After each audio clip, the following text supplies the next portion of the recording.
Good evening, ladies and gentlemen, and welcome to my fourth episode of Insane Budget Streaming. Today I'm going to talk about my vocal processing chain that I've kind of improved since the last time I was talking about audio processing in general. And I've been recently helping set up stream channel for a bunch of my friends, and I realized the leap I made in that direction, so I wanted to share my information about that. So last time when we were configuring vocal chain, we basically went into the filters of the table mic and we added a bunch of the built-in effects that we can see here, like a compressor, and I think we added a sidechain to the other one, to the desktop audio. And if you look closely, you can see that we got the VS2 2.x plugin here, which is quite a flexible option actually. So VSTs are plugins that are used mainly in the audio production or music production era basically. And VST is a standardization of an audio processing engine. And you can download or buy these plugins like tons of them. There's like thousands, even tens of thousands of plugins that you can buy for quite a big money actually. You can buy a bunch of synthesizers, but those are not what we're interested in, of course. We are interested in some kind of effects that would help make our voice sound nicer. So what we're going to do here, first we are going to Google Tokyo Dawn Records. And these are the guys that make some nice plugins. If you go into audio plugins here, you can see there is basically two versions of each of the plugin.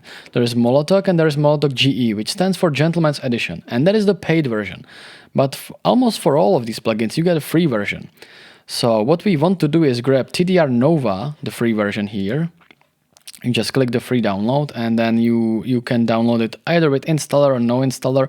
The installer is going to put it into the correct folder where OBS is going to find that. And we also want to grab the free version of the Kotelnikov, which is a compressor. So this is dynamic EQ and compressor. So having assumed we have already installed that, there is another inspiration we can download, and that's Replugs.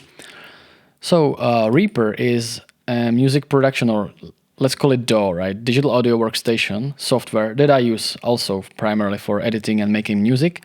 But they also release their plugins that usually come with that software for free. So you can download the package here and also have it being installed in the default direction where OBS is able to find it.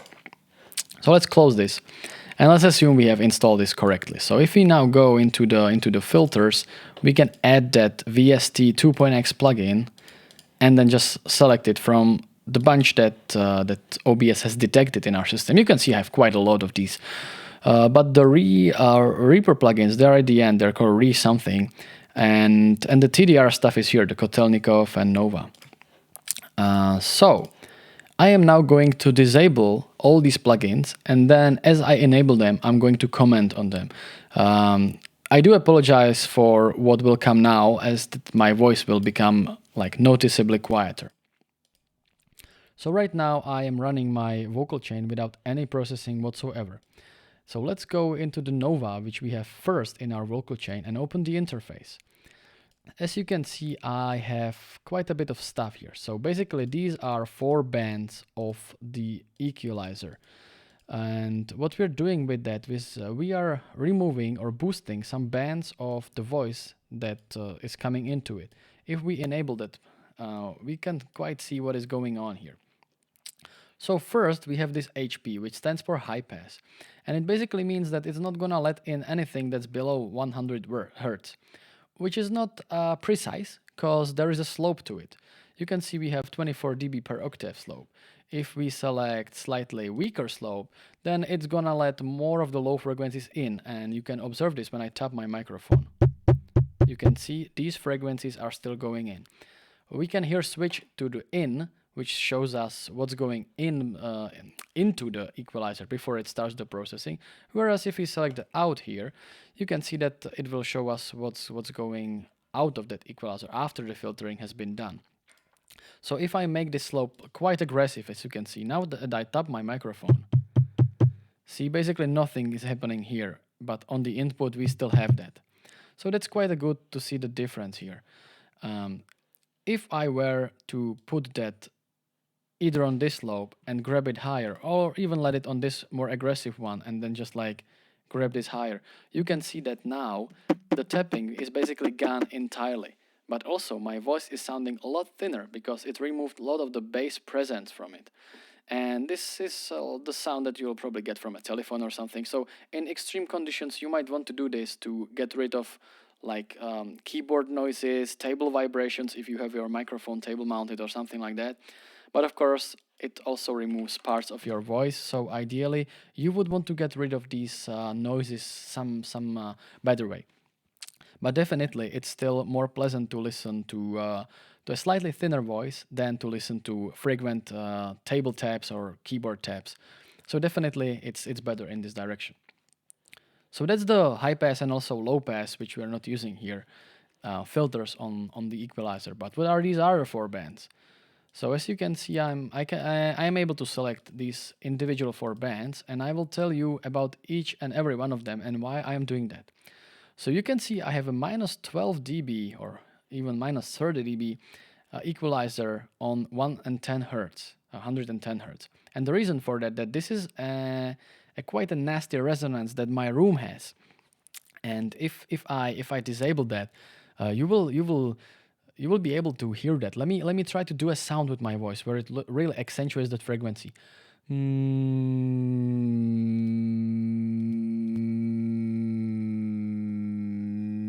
So as you can see, my room kind of resonates in that frequency, and by enabling this, I can get rid, at least partially, of that frequency. Of course, there is also a trade-off. It's still cutting off a little bit of the bass of my voice, but I'm okay with that because I feel it sounds good enough like that.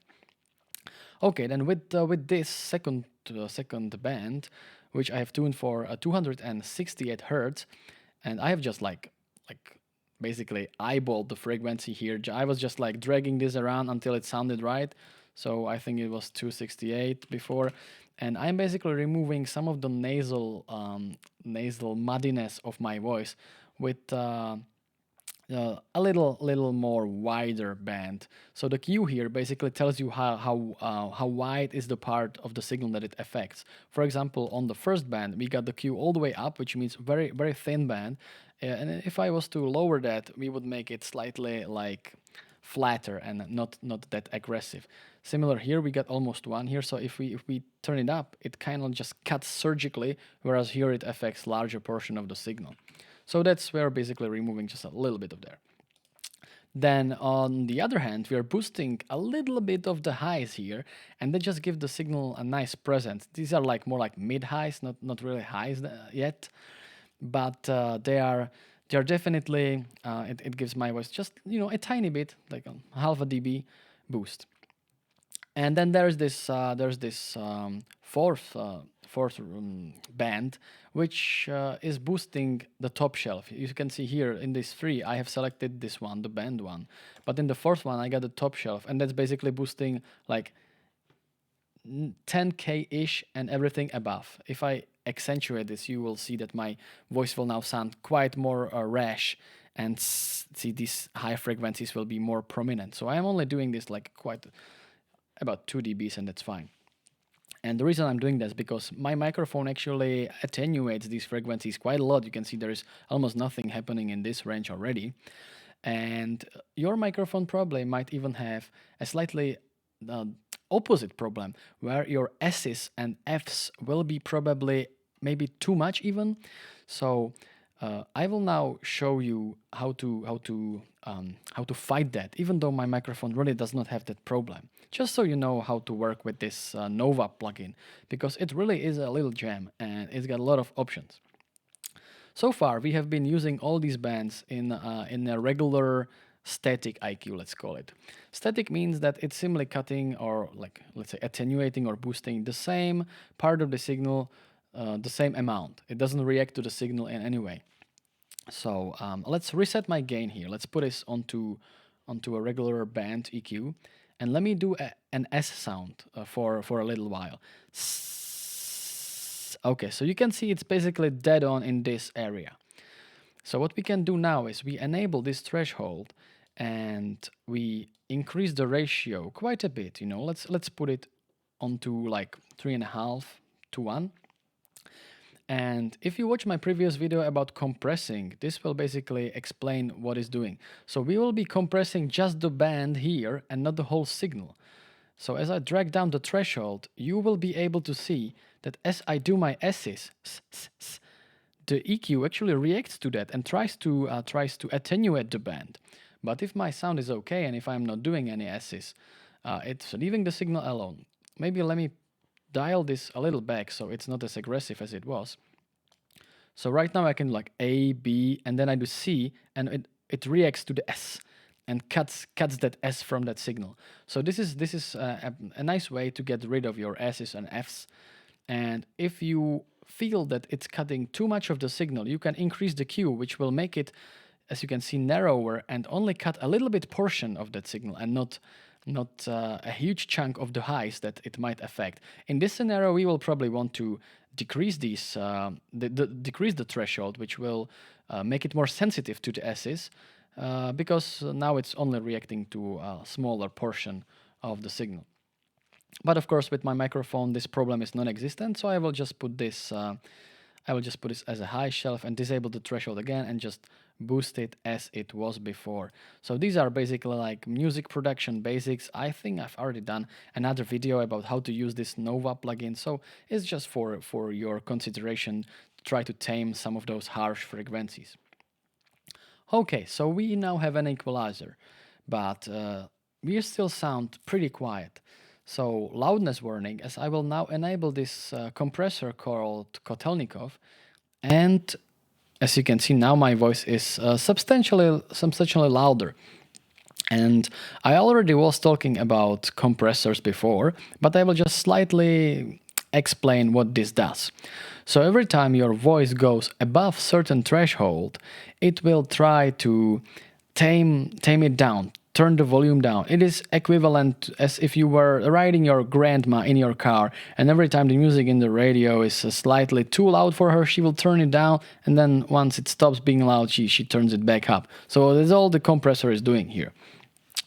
So now that you can see, I am talking, and sometimes I am talking really quietly, and that would basically mean that it doesn't even go above the threshold. But you know, when I'm walking normally, the sound goes over the threshold quite a bit. And here again, you can configure how much the signal that is violating, that is basically going over the threshold, is going to be dynamically squashed, which means the louder parts are going to get turned down. Only if you were comparing this to your grandma, she might not be as quick, because as we can see here in the lower part, it only takes 3.3 milliseconds to react to that loudness, and 14 milliseconds or 97 milliseconds to recover from that. So this is the time how long it will take the compressor to turn it down, and this is the time how long it will take it to recover. Now you might notice there's 2 dials here instead of 1, which is the normal way of regular compressors. So here we have something called peak crest, and that basically configures if the loudness is supposed to, like, how to explain this. So either it's going to focus more on the harsh transients or focus more on the overall volume of the volume. For example, if I do a mouth click, you can see that it's quite a peak, but the volume of the signal itself goes hardly even higher, right? So basically, I am now favoring the RMS more and sort of ignoring those clicks. So I'm focusing on the vocal part and not the percussive part of my voice. So that's why I have turned the peak crest quite a bit more to the right, favoring the slower release here that I've set to 97 ms, so milliseconds. And then we have the soft knee option here, and that basically tells you how harsh is the transition between being under the threshold and being over the threshold. So 4 dB is quite soft, which means that it's not just going to like suddenly start affecting any signal over minus 30 dB with this quite high ratio actually, but instead it's going to gradually increase the ratio as we go higher and higher above the threshold. So this really means that the compressor is more invisible and it doesn't feel as artificial to the voice. And already you are able to see that even if I speak quite quietly, And even if I increase my voice substantially, basically the loudness in your speakers should be about the same. There is still difference because we still want to be a little bit dynamic, but definitely not too much as if I compare it without that. So if I now speak very quietly, you hardly hear me at all. But if I increase the loudness of my voice, you can see even in this bar that it's really going quite higher. So the compressor being enabled basically negates or lowers this difference, and that's what we want to achieve. We want to be heard no matter how loudly we actually speak, because some emotions of the game that we all be playing or something like that. Okay, and then finally, so far we have only talked about decreasing the volume. So because we have now decreased the louder parts of our voice, whereas leaving the softer parts intact, we can now increase this makeup gain quite a lot actually. I'm increasing it 9 dB, which means I can now turn the whole voice up 9 decibels, and I think here actually I got additional 3. So I guess it's like total 12 gain of dB. 12 dB of gain. And as you can see, you can basically select here if you want to see the gain reduction level or total gain level. So basically, if we speak very quietly, we are 12 dB above what the original quiet signal was. But of course, if we go like a little bit over the board, we can go as low as 0 dB, which means, or actually, I think we can even go lower with that. Of course, now my audio interface is already clipping, but we were able to go like -6 probably. So quite a lot of dynamic range squashing here, and that really makes your sound makes your voice very audible and very clear and present in the stream, even though you might be talking slightly more tiredly or something like that. And then finally, we got the last piece of our chain here, and that is the limiter. As I enable that, my voice is going to get even louder. And let me tell you, it's the same plugin that before, but I have it configured differently. And that's nice about VSTs. You can have a chain and you can reuse the same plugin multiple times, but with a different setting. So here I have the ratio turned all the way up. This is the most ridiculous setting, the most aggressive compression ever. You can see I got the attack pretty much instant, like as soon as there is a loud noise, it's gonna react. But the recover times I have also decreased. So for the peak pieces of the signal, the release is 18 milliseconds, and for the RMS it's 38. But you can see in my peak crest dial, I'm favoring the peaks quite a lot. So this limit is basically, it means limiter. So I am basically using this compressor as a limiter, and that's just supposed to take off like the very deviant part and the percussive sounds. And you can see if I do a click, now you can see that the compressor reacts, but when I'm talking normally, it almost doesn't. And that's exactly what we want. We just wanted to tame those little wild clicks and sounds that might be disturbing to the audience. So we want to tame that quite a lot. That's why I am sporting such a high ratio here. And you can see the threshold is also a little low, just -5 dB, which means that when we are talking normally, we want to basically stay below that. And only when we do a weird click, we want to touch or even a little exceed that threshold. The soft knee we also don't want. I just got it like a little, like a 0.3 dB, just to make it the curve a little smoother. But in reality, what we really want is just for the compressor to react as soon as possible to whatever might be there to disturb the audience here. Finally, we are adding additional 4.3 decibels makeup gain, which is really turning our voice quite loud here. As you can see, we are basically all the time in the red, even if we're talking quite calmly and quietly. But if we also raise our voice, you can see we are still within that range, and we are not violating. I am basically screaming, and yeah, I managed to get it to the reds. But unless I really do that on purpose, it is actually perfect here in this range. And so these are just 2 plugins that I use in 1 and 2 instances, and it really makes my voice very nice and very clear and very loud compared to everything that's behind it. And of course, we are still using in the filters of the desktop audio, the sidechain here. For some reason, I now have it disabled. Probably it's because in this profile, I wasn't using it anymore in the OBS. But just to reiterate what I was doing with it before, we are basically turning down the desktop audio every time the table mic gets over minus 30 dB, which is all the time, unless we shut up. And so this will make the game or computer sound duck and be quiet every time we speak. So our master mic, so that means the desktop audio and the table mic combined, don't exceed the loudness that the audience is able to hear, or even don't exceed the loudness that we are able to represent with audio and stream.